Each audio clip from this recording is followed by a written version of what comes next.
विप्रेभ्यो समलंकृतम्।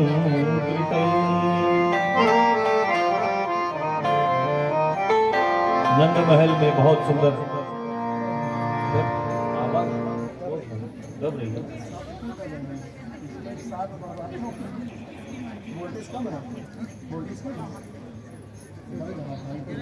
जब बोलते हैं बजाते हैं ऐसे ऐसे वो भी नाचता है, वो भी नाचता है। बोले घट होनी ना।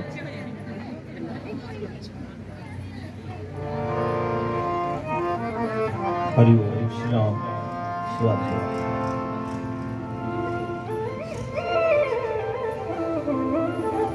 नंद बाबा यशोदा मैया के यहाँ भगवान प्रकट हुए। आनंद का ठिकाना नहीं। दूध दही के मटके भर भर के लाके बधाइयों में दे रहे हैं। गोपियां खूब सुंदर सज धज के आई हैं।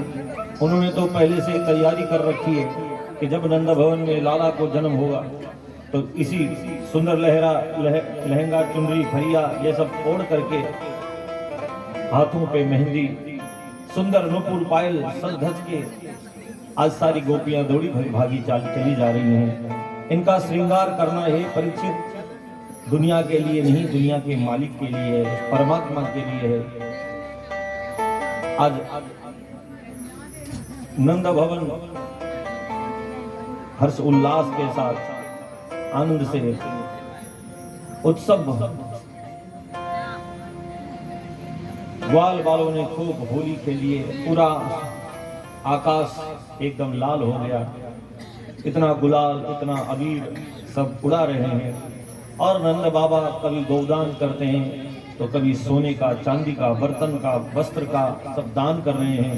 अन्नदान फलदान वस्त्रदान यशोदा मैया कर रहे हैं। बड़ा ही उत्सव हो रहा है।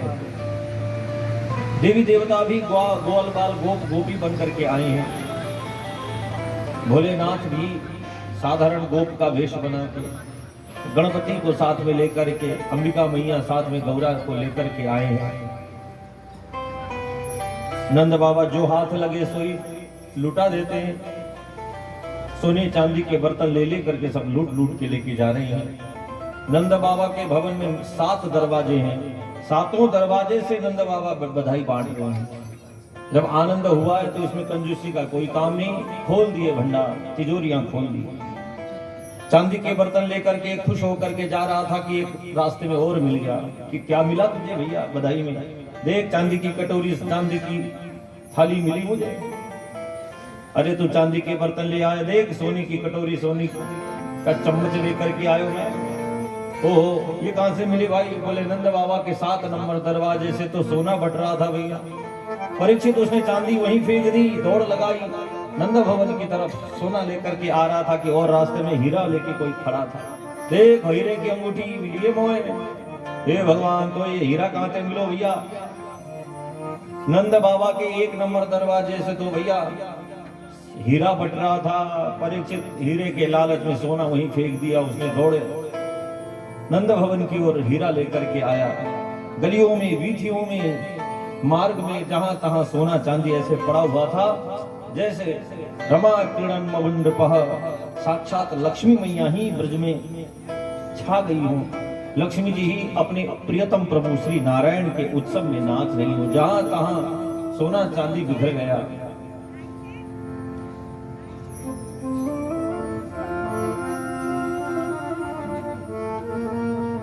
भगवान का अवतार हुआ। देवकी मां के गर्भ से भगवान प्रकट हुए। परंतु ये भगवान का प्रकट होना संसार के बच्चों की तरह नहीं कि गर्भ में भगवान 9 महीने रहे हों। प्रकट होते हैं भगवान, जन्म नहीं लेते। इसलिए भय प्रकट कृपाला दीन दयाला कौशल्या हितकारी। परमात्मा तो गर्भ का दुख छुड़ाते हैं, वो कहां गर्भ में आने वाले हैं। माता के हृदय से जो भगवान का जप करते मां के हृदय में विराजमान थे वो भगवान प्रकट हो गए। जैसे माता के पेट में दर्द उठने से बालक बालिका का बच्चों का जन्म होता है, ऐसे ही भक्तों के हृदय में दुख दर्द उठने से भगवान का प्रकट हुआ है। आप लोगों ने सुना कल एक टोक एक सूप में भगवान को पधराया। आप लोग इसको छाछ बोलते हैं ना। छाछ का क्या काम है कि गेहूं को चावल को रख लेना और धूल को जो थोथा है उसको उड़ा देना, अर्थात जिसकी बुद्धि उस छाछ के समान हो गई हो। साधु ऐसा चाहिए जैसा शुभ सुभाए, और सार सार को गही रहे थोथा दे ही उड़ाए। जिसके जीवन में ये बुद्धि आ गई है कि भगवान ही सत्य है, भगवान का नाम सत्य है, बाकी सब थोथा है, खोखला है संसार, उसे ही श्री कृष्ण मिल जाते हैं। यही इस लीला में सुखदेव जी ने वर्णन किया। आनंद भवन में जो दूध दही ला करके दे रहे हैं वो मटके फूट रहे हैं। दूध दही इतना बिखर गया कि यमुना जी दूधमयी हो गई। तो कितना दूध बहा, बोले वृंदावन से लेकर के त्रिवेणी तक, प्रयागराज तक दूध ही दूध बहा। पूरी गंगा यमुना सरस्वती दूध वाली हो गई थी, इतना दूध बहा। क्यों ना हो, हमारे घर में तो 1 गिलास दूध के लाले पड़े हैं, पर वहां तो 9 लाख गाय। आज हमारे घर में गाय नहीं है, तो मशीन की गाय का दूध आ रहा है, पैकेट दूध, अमूल बेर का। शिव जी को भी वही चढ़ाए जा रहे हैं पैकेट का। 1 बूंद, उसमें तो पूरा केमिकल है, 1 बूंद दूध नहीं। यह हाल क्यों है? क्योंकि गौ नहीं है, गौ सेवा करने वाले नहीं है। तो नंद भवन के यहाँ 9 लाख, इसलिए नाम ही है नंद। जिसके घर में 9 लाख गाय हो, 9 लाख, उसको कहते हैं नंद। ये पद का नाम है, एक कुर्सी का नाम। जैसे राष्ट्रपति, उपराष्ट्रपति, प्रधानमंत्री, उनके भाई उपनंद, उनके पास 6 लाख, सुनंद उनके पास 3 लाख, तो 18 लाख गाय तो नंद बाबा के ही घर में है। बरसाने में किशोरी जी के यहाँ तो 10 करोड़ गाय है। जिसके यहाँ 10 करोड़ गाय हो उसको कहते हैं वृषभानु। गायन सो ब्रज छायो, गायन सो ब्रज छायो, गायन सो ब्रज छायो, बैकुंठ हूँ बिसरायो। गायन के पाछे कान्हा गोपाल रूप धरायो। गोविंद का अवतार ही गाय चराने के लिए हुआ। इतनी गाय जहां हो वहां भगवान अपने आप आ जाते हैं। गीता प्रेस गोरखपुर के गौ सेवा अंक में कई बार हमने पढ़ा, नंद बाबा जी को वृषभानु बाबा की गाय भारत में नहीं, जिसको अभी इंडोनेशिया बोलते हैं, वो इंडो इंडिया, वो भी भारत। डेनमार्क नाम है धेनु मार्ग, धेनु मार्ग। तो अंग्रेज लोग मांस खा खा के उनकी जीभ मोटी हो गई है, धेनु नहीं बोल सकते, डेनु। सो डेनमार्क बोलते बोलते डेनमार्क बना दिया। इतना दूध भारत में भी सप्लाई वहीं से हो रहा है, वहीं से दूध आता है। तो धेनु मार्ग, डेनमार्क कहाँ है? भारत की गाय वहां तक चरने जाती है नंद बाबा। इसलिए तो ठाकुर जी ने यहाँ 16,108 ब्याह किए और लगभग 56 करोड़ यदुवंशी हुए। 56 करोड़, तभी तो इतनी गाय चरा पाएंगे। और जहां गाय नहीं, जिस नगर में, जिस जगह में गाय नहीं, वहां देवी देवता भी नहीं आते। इसलिए गौ माता की सेवा जरूर करनी चाहिए। हमारे में सामर्थ्य नहीं है तो जहां गौ सेवा हो रही है, अपनी कमाई में से थोड़ी सी सेवा, किसी के घर में, किसी गरीब के घर में अगर गौ है तो उसकी चारा की व्यवस्था हम थोड़ा महीने में अपनी कमाई में से थोड़ा सा हिस्सा निकाल करके उनको दान दें, ताकि गौ माता की सेवा होती रहे, पालने वालों को भी तो सहायता हो जाए। जब तक हमारे नगर गांव में गौ और ब्राह्मण रहेंगे तब तक सनातन रहेगा। आज उस उत्सव को देखने के लिए नंद बाबा के यहाँ भोले बाबा भी नंदी पर सवार होके आए थे। माता गौरा को साथ में लिए और माता पार्वती की गोद में गणपति जी हैं। तो नंद बाबा जी 2 लाख गायों का दान का संकल्प कर लिए। 2 लाख गाय ब्राह्मणों को दान में दिया।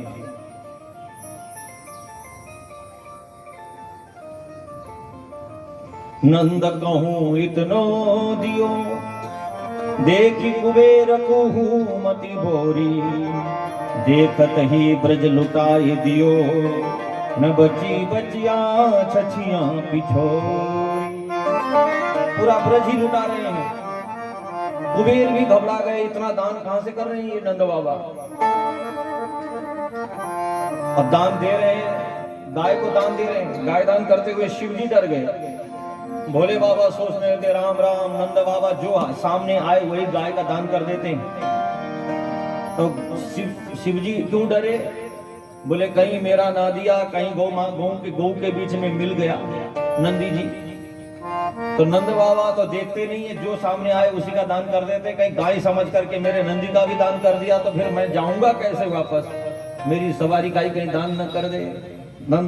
तो भोलेनाथ डर गए और बोले पार्वती मैया ने तो एकदम से लपक करके गणपति जी को अपनी गोद में छिपा लिया आंचल से। बोले गणेश जी को क्यों छुपाया? बोले माता पार्वती ने विचार किया कि ये नंद बाबा का कोई भरोसा नहीं, जो सामने आए वही लुटाते हैं। तो कहीं मेरे गणेश जी पर किसी ग्वाल बाल की नजर पड़ गई और उसने मेरे गणपति को कहीं हाथी समझ लिया। तो हाथी दिने घोड़े दिने और दिनी पान की, नंद के आनंद भयो जय कन्हैयाल की। देखो घोड़े भी दे रहे हैं, ऐसा गाड़ी मोटर भी दान दे रहे हैं। किसी को कार तो मोटरसाइकिल, तो किसी को बाइक, तो स्कूटी, सब आज के जमाने में कहें। तो कहीं हाथी भी दान कर रहे हैं। तो किसी ग्वाल बाल की नजर गणेश जी पे पड़ गई और उसने कहा बाबा मुझे तो हाथी दान में दे दे, तो कहीं मेरे गणेश जी का ही दान न कर दे नंद बाबा। इसलिए पार्वती मैया ने छुपा लिया अपने गणेश जी को। ऐसा सुंदर उत्सव चल रहा था। दूध दही इतना है कि दही का एक कुंड बना रखा है ग्वाल बालों ने, और उस दही के कुंड में हल्दी, केसर और घी उसमें मिला रखा है। तो पूरा कुंड पीला हो रखा है, और पीला भी नहीं, एकदम चिकना। दही में घी मिला दिया, उसमें केसर मिला दिया। कोई सफेद कपड़े पहन के आए, एक ग्वाल वाल पैरों को पकड़ता है, दूसरा ग्वाल वाल हाथ को पकड़ करके फेंक करके उसी कुंड में गिरा देता है। जो भी कुंड से निकलता है मुंह पोंछ के पूरा पीला होके निकलता है, क्योंकि कन्हैया पीतांबर वाले आए हैं।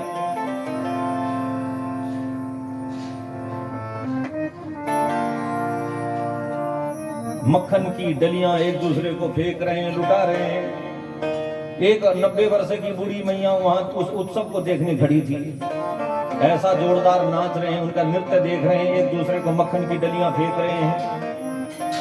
बूढ़ी मैया उत्सव को देखते एक टक्की लगा करके देखती रह गई, होश ही नहीं रहा, तो मुंह खुला का खुला रह गया। कई बार ऐसा नजारा दिखता है तो मुंह खुल गया, और जिसके दांत हो उसका कम खुलता है, और जिसके एक भी दांत न हो। आज की तरह थोड़े ना है कि पुराने जमाने में नकली सेट लगवा लें। नकली सेट का भी कोई भरोसा थोड़ी ना है।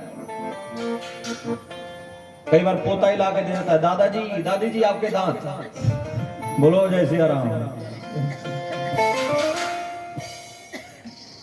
तो नकली तो नकली है।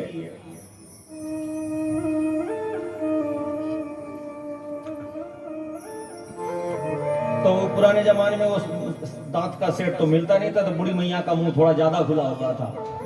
एक टकी लगा करके देख रही है नाचते हुए, तो मुंह आ करके खुला हुआ था। किसी ग्वाल वाल ने देख लिया, मैया लगता है भूखी बैठी है कई दिनों की, सो घुमा करके एक मक्खन की डली जो मुख में फट से और सट से नीचे अपने आप मक्खन की डली गले से नीचे उतर गई।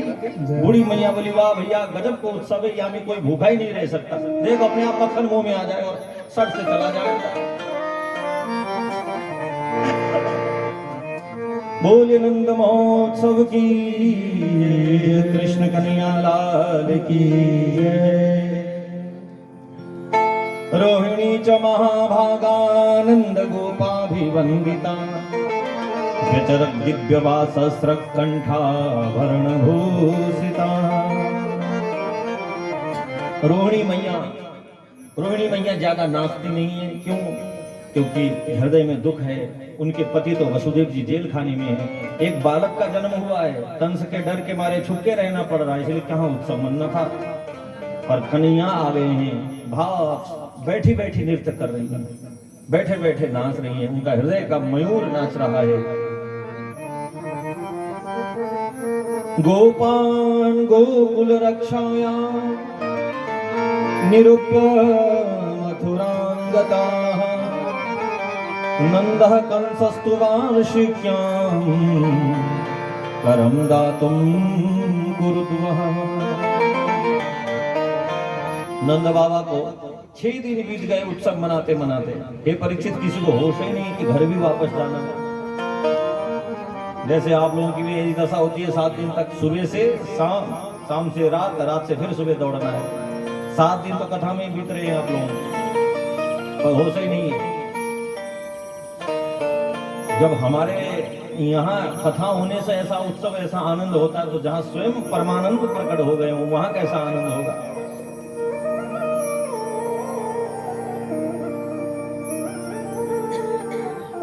आप लोग बहुत सुंदर, बहुत तपस्या कर रहे हैं, कथा में पूरी मेहनत कर रहे हैं।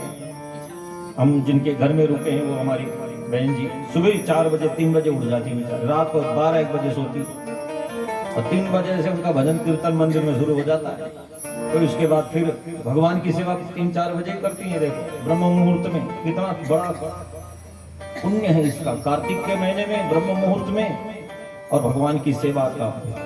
और उसके बाद फिर सबकी सेवा करती है, और फिर भगवान की कथा कीर्तन सत्संग, ये और आप सब लोग बड़े भाव से उनके साथ हैं। आप सभी माता बहनें सब उनका साथ दे रही हैं। ये बहुत अच्छा लगा यहाँ कि आप लोगों का प्रेम ऐसा ही सदा भगवान बनाए रखें, कभी अटूट रहे सदा।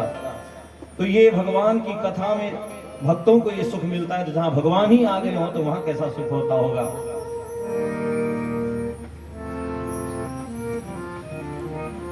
6 दिन बीत गए। जो नंद बाबा के घर में आता है वापस जाता नहीं है। आते हुए तो सब नजर आ रहे हैं, पर जाता हुआ कोई नजर नहीं आ रहा है। जहां परमानंद की प्राप्ति हो गई हो वहां वापस संसार में क्यों जाएगा वो तो भगवान का ही हो जाता है। परंतु नंद बाबा को पता है कंस बड़ा ही दुष्ट है, उसको समय पर उसका कर, उसने इनकम टैक्स वार्षिक जो मक्खन मिश्री दूध दही बेचते हैं नंद बाबा, उसमें भी उसने टैक्स लगा रखा है। क्योंकि कंस के बड़े बड़े पहलवान असुर पाल रखे हैं उसने। गौ सेवा तो करेंगे नहीं ये असुर लोग गौ सेवा कैसे करेंगे। राक्षस प्रवृत्ति वाले गौ माता की सेवा नहीं कर सकते। पर हाँ, गौ सेवा नहीं करने पर दूध दही मक्खन खूब चाहिए इन पहलवानों को। तो उन असुर राक्षसों को खिलाने के लिए उसको जो माखन मिश्री चाहिए, दूध दही चाहिए, इसके लिए उसने सभी ग्वाल बालों को, क्योंकि वो बड़ा दुष्ट राक्षस था। गोपान गोकुल रक्षाया निरूप्य मथुरांगतः। चले गए नंद बाबा ग्वाल बालों के भरोसे गोकुल छोड़ के। कंस को बहुमूल्य 6 हीरों का कर सोने की थाली में रख करके दिया। कंस बड़ा हैरान, राम राम महाराज, आज तक आपने ऐसा कभी दूध देते, कभी मक्खन देते थे, कभी घी लाके हमें कर के रूप में देते थे। ये हीरे इतने महंगे, कौन सी खुशी है महाराज। नंद बाबा ने बताया महाराज आपके आशीर्वाद में या बुढ़ापे में 90 वर्ष की उम्र में हमारे घर में छोरा भय हैं, लाला को जन्म भयो है, 1 नहीं 2-2। इसलिए वाई की खुशी में ये मैं बधाई बांट रहा हूँ महाराज। कंस इतना खुश हुआ, कंस भी आशीर्वाद देने लगा, महाराज आपके बच्चों को मैं भी आशीर्वाद देता हूँ, उसके सारे शत्रु मर जाए, लाखों वर्षों की उम्र उनकी हो जाए। बोल कृष्ण कन्हैया लाल की जय। भगवान को तो कंस भी आशीर्वाद दे रहा है। परंतु वसुदेव जी ने जब देखा, अरे मैं तो इनको अपने बच्चों को इनके भरोसे छोड़ के आया और ये मथुरा में घूम रहे। जब मिले समझाया, महाराज ज्यादा दिन मत घूमो, मैं बहुत भारी ज्योतिष का ज्ञान जानता हूँ, आपके मस्तक की रेखा पढ़ रहा हूँ, ज्यादा दिन यहाँ मथुरा में मत रहो, आपके गोकुल में बहुत बड़ा संकट आने वाला है, आप चले जाओ। जो नंद बाबा ने सुना ये वसुदेव जी बड़े सत्यवादी हैं, अब तो जरूर कुछ होगा। हे नारायण मेरे लाला की रक्षा करना। तुरंत हाथ में माला लेकर के हरि शरणम हरि शरणम हरि शरणम हरि शरणम हरि शरणम हरि शरणम। जीवन में जब भी कोई मुश्किल आए, संकट आए, ये महामंत्र है, आप लोग भी इसको ध्यान से सुनो।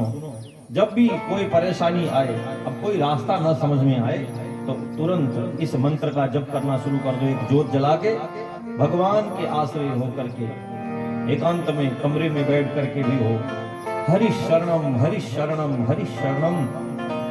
सारे संकट पल भर में ही कट जाते हैं, क्योंकि भगवान को ये शरण शब्द बहुत प्रिय है।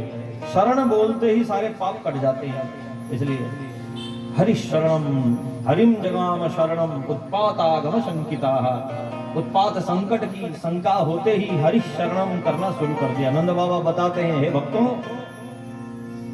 जीवन में जब संकट आए तो कहीं इधर उधर मत भटको, कहीं किसी दर पे जाने की जरूरत नहीं। ऐसे समय में हम लोग तांत्रिकों के पास चले गए, ज्योतिषियों के पास चले गए, तांत्रिकों के पास चले गए। उसने कह दिया बस नींबू 4 नींबू ले लेना और हिलिम किलिम करके दूसरों के घर के सामने फेंक देना, तुम्हारा काम हो जाएगा। हमें विश्वास हो जाता है, पर हम लोग कथा में बोले कि हरि शरणम जप लेना, सब संकट दूर हो जाएंगे, विश्वास नहीं होगा। आप लोगों को कह देंगे कि घोड़े की नाल पहन लेना, अंगूठी बना करके। घोड़े के खुर में जो लोहा लगता है ना, घोड़े की नाल, उसकी अंगूठी बना लेना, बढ़िया चकाचक काम चलेगा, विश्वास हो जाएगा। पर किसी को बोले राम राम बोल दो, काम बन जाएगा, विश्वास नहीं होता। इससे तो अच्छा है कि इंसान का नाखून कटवा लो और वो पहन लो। कम से कम घोड़े से तो ऊपर की योनि है इंसान की। घोड़े के पैर का खुर न जाने कहां क्या क्या लगा उसमें, और उस लोहे से हमारा कल्याण हो जाएगा। कितना विश्वास है हमें, भगवान के नाम से कल्याण होगा, इसका विश्वास नहीं है हमें। वहां ये गाड़ देना, वहां ये जला देना, वहां ये कर देना, ये बड़ा विश्वास होता है हम लोगों को, पर भगवान के नाम पर विश्वास नहीं है। नंद बाबा कहते हैं, हे भक्तों, आपको कहीं भटकने की जरूरत नहीं, कहीं जाने की जरूरत नहीं, बस अपने भगवान के सामने प्रार्थना करो, हरि शरणम हरि शरणम।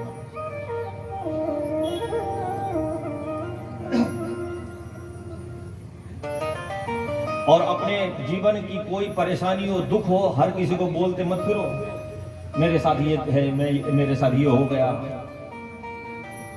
आपके सामने तो थोड़ा हंसेंगे, दुखी होकर के दिखाएंगे, पर बाद में वही खुश होंगे। मन की सदा मन में रहनी चाहिए, और कहना हो तो सदा मनमोहन से कहना चाहिए। कहना हो तो भगवान से कहो। रही मन निज मन की व्यथा, मन ही राखो गो। सुनी फिले हैं लोग सब, बांटी न ले हैं को।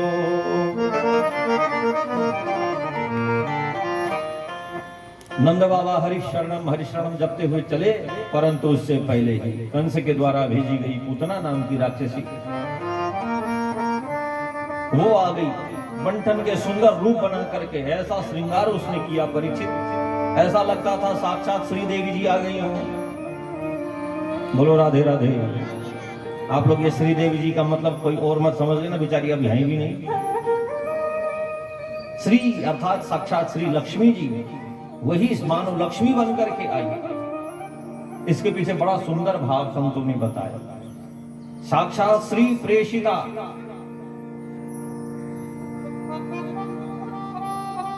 श्रिया द्रष्टुम विवाह गतम पतिम। भागवत में शुद्धि जी महाराज कहते हैं कि अपने स्वामी नारायण के दर्शन करने जैसे लक्ष्मी जी 16 श्रृंगार करके आई हो, ऐसा पूतना ने ऐसा सुंदर रूप, उसके कपड़े और गहने इतने दिव्य थे कि सारी गोपियां उसको देखती रह गई। क्योंकि उस पूतना को पता था कि इन गोपियों का स्वभाव, स्त्रियों का स्वभाव, कहीं जाओ, चाहे कथा में जाओ, कीर्तन में जाओ, शादी ब्याह में जाओ, सबसे पहले नजर जाती है तो कपड़ों में, क्या पहन के, वाह कौन सा हार, कौन सा कपड़ा, यही। और घर में जाते डिमांड शुरू, हम मुझे बहुत दिखा रही थी वो हार, ऐसा हार मैं भी लूंगी। अगर पतिदेव ने मना कर दिया तो फिर खैर नहीं, तो उनको तो यही कहना पड़ेगा कि चिंता मत कर, राशन बाद में लाऊंगा, तेरा हार पहले लाऊंगा, तनख्वाह तो होने दे। तो स्त्रियों का, माताजियों का स्वभाव आप लोग भी जानते होंगे, इसको आप लोग मना नहीं कर पाओगे। कहीं भी जाएं तो ध्यान जाएगा सबसे पहले इन वस्त्रों में, अलंकार में, कैसे पहने, कैसे गहने हैं। तो पूतना ने भी यही किया। उसने उसको पता है कि इनका ध्यान मैं अपनी तरफ ही करूं और कुछ सोच ही ना पाए ये गोपियां, मुझे पहचान नहीं पाए। तो लक्ष्मी बन करके आई। अब तो सारे ग्वाल वाल देखते रह गए, ओ भैया ये लक्ष्मी कहां से आ गई। एक बोला लगता है बेलबन से आई होगी। वृंदावन में लक्ष्मी जी बेलबन है, वृंदावन के बाहर। लक्ष्मी जी को वृंदावन के अंदर एंट्री नहीं मिली। लक्ष्मी जी का मंदिर आज भी वृंदावन में यमुना के उस पार बेलबन में है। वृंदावन में लक्ष्मी जी का कोई काम नहीं। लक्ष्मी सुख है, सुविधा है, वो तो वनवास है। वहां श्री जी की भक्ति करने वाले प्रेमी वैरागी जन रहते हैं वहां। ये परीक्षित पूतना को कोई रोकता नहीं था, क्योंकि लक्ष्मी बन करके आई है। संसार में ऐसा कौन होगा जो लक्ष्मी जी को रोकता होगा। आज तक हमें तो ऐसा कोई इंसान नहीं मिला। हमने बहुत कमा लिया, अब बस अब हम नहीं कमाएंगे। अंबानीज को भी देख लो, अडानी को भी देख लो। इस संसार में बड़े से बड़े जितने पैसे वाले बड़े बड़े जो तीखे लोग, तिनकह बाड़े रोग और शोक, जितने बड़े हैं वो 24 घंटे में से 18 घंटे काम कर रहे हैं। क्यों कर रहे हैं? भले होड़ में कहीं हमसे दूसरा आगे ना बढ़ जाए, एक नंबर के हम ही बने रहे लक्ष्मीपति। तो लक्ष्मी जी को कोई नहीं मना करता है। ऐसे ही लक्ष्मी रूपी पूतना को कोई मना नहीं कर रहा था, वो जा गई थी।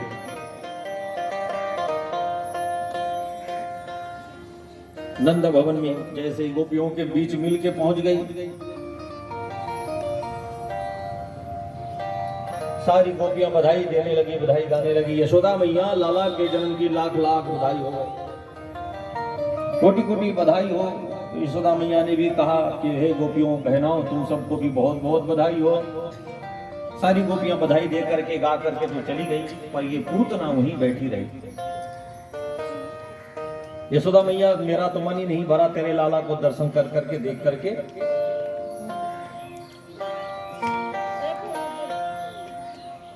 मैं थोड़ा तेरे लाला के और दर्शन करके इसके साथ खेलूं। यशोदा मैया ने देखा, बड़ा ही सुंदर रूप बना करके दिव्य रूप में आई थी। उन्होंने सोचा कोई लक्ष्मी, रमा, उमा, कोई ब्रह्माणी, कोई ऐसी देवी होगी, हो सकता है मेरे लाला को बढ़िया आशीर्वाद देने आई है। मैं तो लाला के दर्शन कर रहे, मैं थोड़ा काम और कर लूं। ऐसा कहते हुए मैया रसोई में चली गई।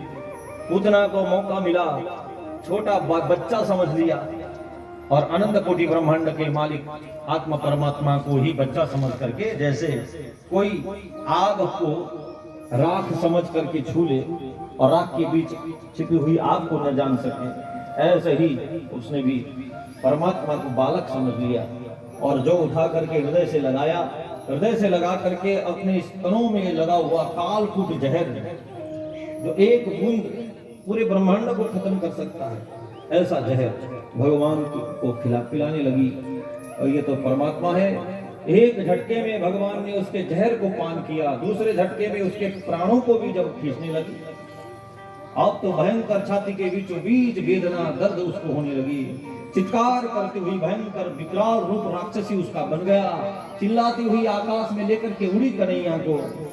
सामुंचमुंचलम इति प्रभासिनी प्राणी समम रोष समन्वितो विवा। अरे बेटा छोड़ दे, छोड़ दे। भगवान बोले, माता जी जल्दी से हम छोड़ते नहीं, जल्दी से पकड़ते भी नहीं, और जिसको पकड़ते हैं फिर उसका तो कल्याण ही करके छोड़ते हैं। जब भगवान ने उसके प्राणों का पान किया, गोकुल में नहीं मारा, क्योंकि गोकुल में जितने भी पेड़ पौधे हैं सब देवी देवता, बड़े बड़े संत महात्मा पेड़ पौधा बनकर के खड़े हैं, तो यहाँ गिरेगी तो संत महात्माओं को भी नुकसान पहुंचाएगी। इसलिए वृंदावन गोकुल के कोई पेड़ पौधों को कोई नुकसान न हो। कंस ने 18 किलोमीटर का एक बगीचा बनाया हुआ है और ये पूतना भी उतनी ही बड़ी थी। वहां भगवान ले गए और एक झटका दिया, ऊपर से धड़ाम से नीचे गिरी। सो गोविंदाय नमो नमः। बोले पूतना मर्दन भगवान की जय।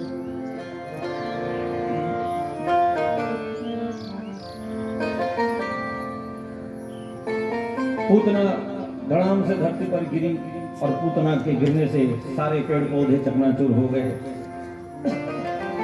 भगवान उसी के ऊपर खेल रहे हैं। ऐसा लगता था परीक्षित कोई काजल का पहाड़ हो और काजल के पहाड़ में नीलमणि एक मणि चमक रही हो, ऐसे भगवान चमक रहे थे।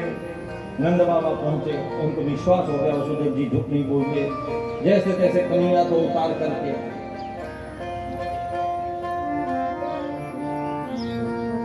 ग्वाल वालों ने यशोदा मैया की गोद में दिया। कन्हैया ने दूध पीना शुरू किया। तब माता के प्राण में प्राण आए कि हाँ मेरा लाला बिल्कुल सुरक्षित है। इस प्रकार पूतना का भगवान ने उद्धार किया।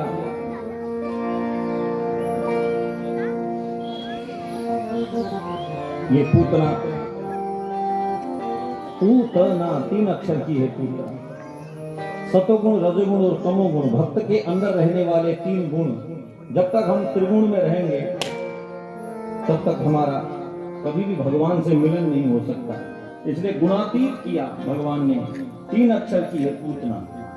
ये है माया का स्वरूप। देखो भगवान की कृपा करुणा। अहो बकीयं स्तनकालकूटं जिघांसया पायदप्यसध्वे देवे गतिं धात्रीच्युतां ततोऽन्यं तं वादयानं शरणं व्रजेम।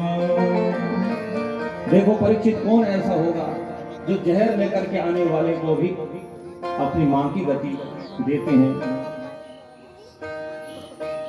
ऐसे भगवान को छोड़ करके हम और संसार से प्रेम करें, ये तो कोई अच्छी बात नहीं है। आज भगवान अगर केवल जीवों के कर्मों को देखें, अच्छे कर्मों को देखें, तो किसी काल में ये भगवान तो बहाना बना बना करके जीव का कल्याण करते हैं।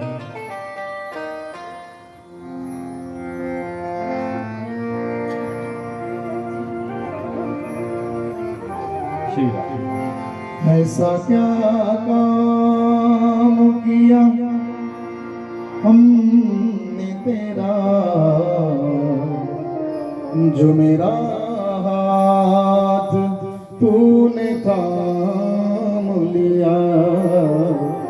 ऐसा क्या काम किया हमने तेरा, जो मेरा हाथ तूने थाम लिया। ऐसा क्या काम किया हमने तेरा, जो मेरा हाथ तूने थाम लिया। मेरी जिंदगी बदल दी तूने, मेरी जिंदगी बदल दी तूने। क्या जरा सा मैंने तेरा नाम लिया। ऐसा क्या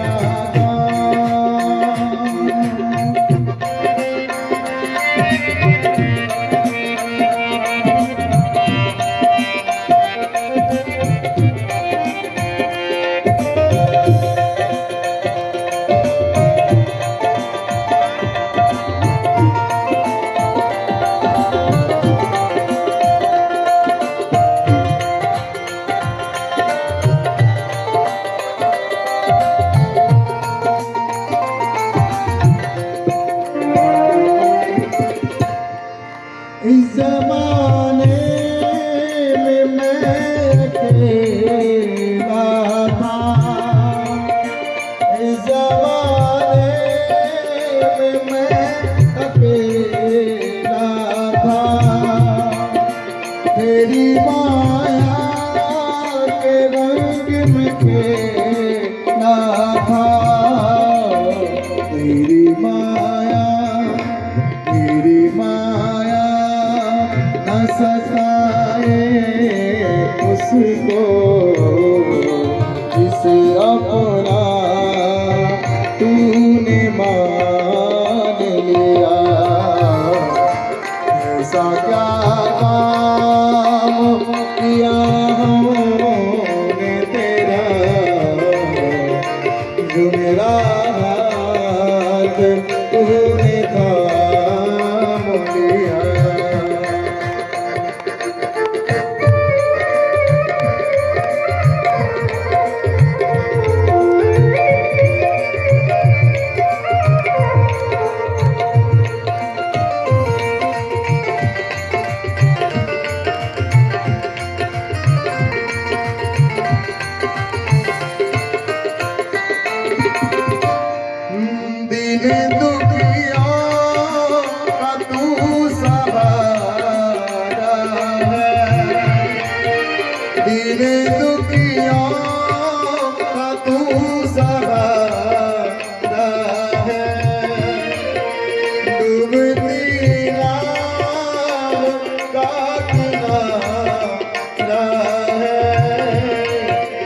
तेरी एक नजर, तेरी एक नजर जिस पे पड़ जाए उसे फिर तुम कभी रोने न दिया। ऐसा क्या काम किया हमने तेरा जो मेरा हाथ तूने थाम लिया।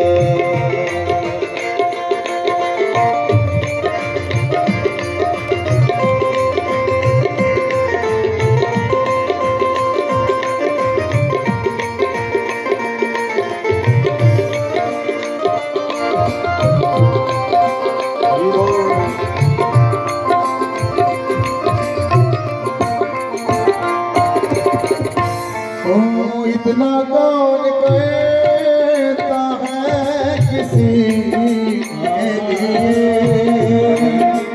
जितना तूने कह दिया है मेरे लिए। मेरी हर खुशी, मेरी हर खुशी का इंतजाम किया। क्या जरा सा मैंने तेरा नाम लिया। ऐसा क्या काम किया हमने तेरा जो मेरा हाथ तूने थाम लिया।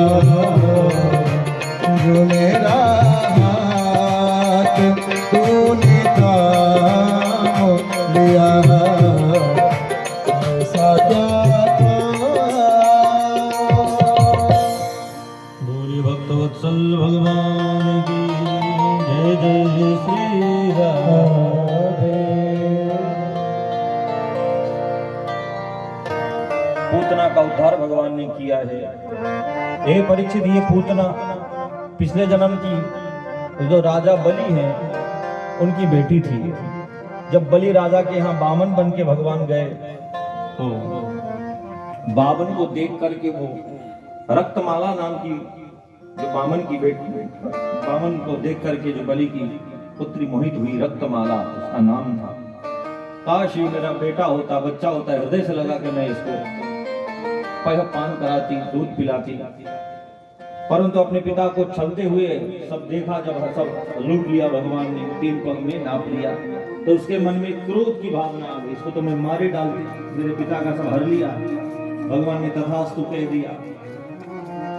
देखो, भगवान के सामने कुछ भी सोचोगे, हो सकता है 1 जन्म भी लग सकता है, पर पूरा भोग जरूर करते हैं। ताकत से जो इतराए वो शेर नहीं होता, 1 लाख से जो कतराए वो जेर नहीं होता। मंजिले इलाही से मायूस न हो ये बंदे, यहाँ देर तो हो सकती है पर अंधेर नहीं हो सकता। 1 जन्म बीत गया पर भगवान ने कृपा कर दी। देखो, दोनों भावना पूरी कर दी। मारने के लिए भी आई जहर लेकर के, और माता बना करके हृदय से लगा करके। भगवान को कोई गोद में कौन उठा सकता है, और माता भी बनी, और दोनों भावना उसकी पूर्ति हो गई। ये मत सोचो भगवान कुछ देख नहीं रहे, सुन नहीं रहे। ये सूर्य चंद्रमा ये भगवान की 2 आंखें हैं, ये दिशाएं भगवान के कान हैं। ये जितने भी अंधेरा, प्रकाश, ये पृथ्वी, ये गगन, ये हवा, ये सब भगवान के वो कैमरे हैं। हर कहीं ऑफिस में जाओ तो आजकल सब पहले ही सावधान रहते हैं। आप सीसीटीवी की निगरानी में हैं, you are under surveillance of CCTV camera लिखा होता है, सब उससे सावधान रहते हैं। और परमात्मा ने भी सीसीटीवी कैमरा लगा रखे, पर हम उसका हमें पता नहीं। जब मृत्यु होकर के हम जाएंगे तो ये सब वहां गवाही देने आते हैं। काल, प्रकाश, सूर्य, चंद्र, नक्षत्र, तारे, ये सब गवाही देने आते हैं। इसने इस समय ये किया था, इसने सुबह ये किया, रात को ये किया था, ये सब गवाही देते हैं। इसलिए उस परमात्मा, लोग कहते हमने क्या बिगाड़ा था भगवान का, कई लोग कहते भगवान का को ऐसा ही करना था, पर वो भगवान नहीं बिगाड़ते। हमने कर्म जो किए हैं उसका हम फल भोग रहे हैं। जीव कर्म करते समय तो नहीं सोचता। देखो हम कितने नादान हैं, कहीं किसी को दान दिया, किसी को खिला दिया तो हम सोचते हैं भगवान देख रहे हैं ना, दान दिया हमने। परंतु किसी से झूठ बोल रहे हैं, ठग रहे हैं, दूसरों को मार मार करके खा रहे हैं, तब ये नहीं सोचते कि भगवान देख रहा है। उस समय सोच लिया होता।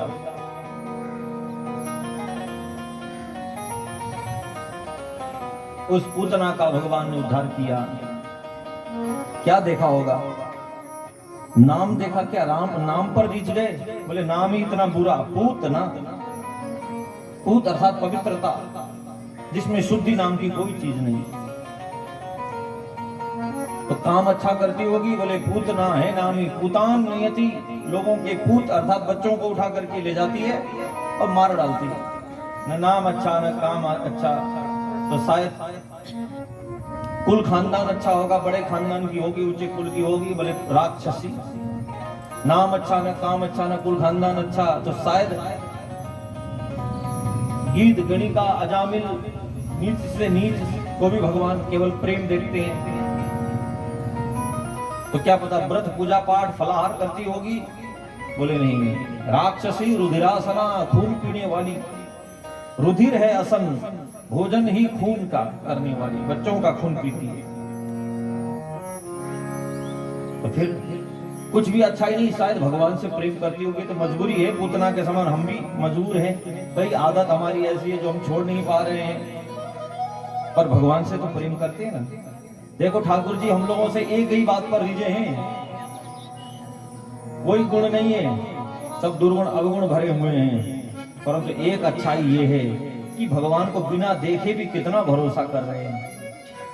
उनको कभी देखा नहीं, पर उनकी कथा हमें अच्छी लग रही है, नाम जप रहे हैं, उनसे प्रेम कर रहे हैं। उनके लिए सर्दी गर्मी भूख प्यास दुख सब एक तरफ करके भगवान के धाम जाते हैं, मंदिर जाते हैं, तीर्थ करते हैं, व्रत करते हैं, कथा कीर्तन करते हैं। कितना भरोसा, देखा कभी नहीं, पर विश्वास करके उनसे प्रेम करते हैं। इसी एक गुण पर परमात्मा रिझे हुए हैं हम पर।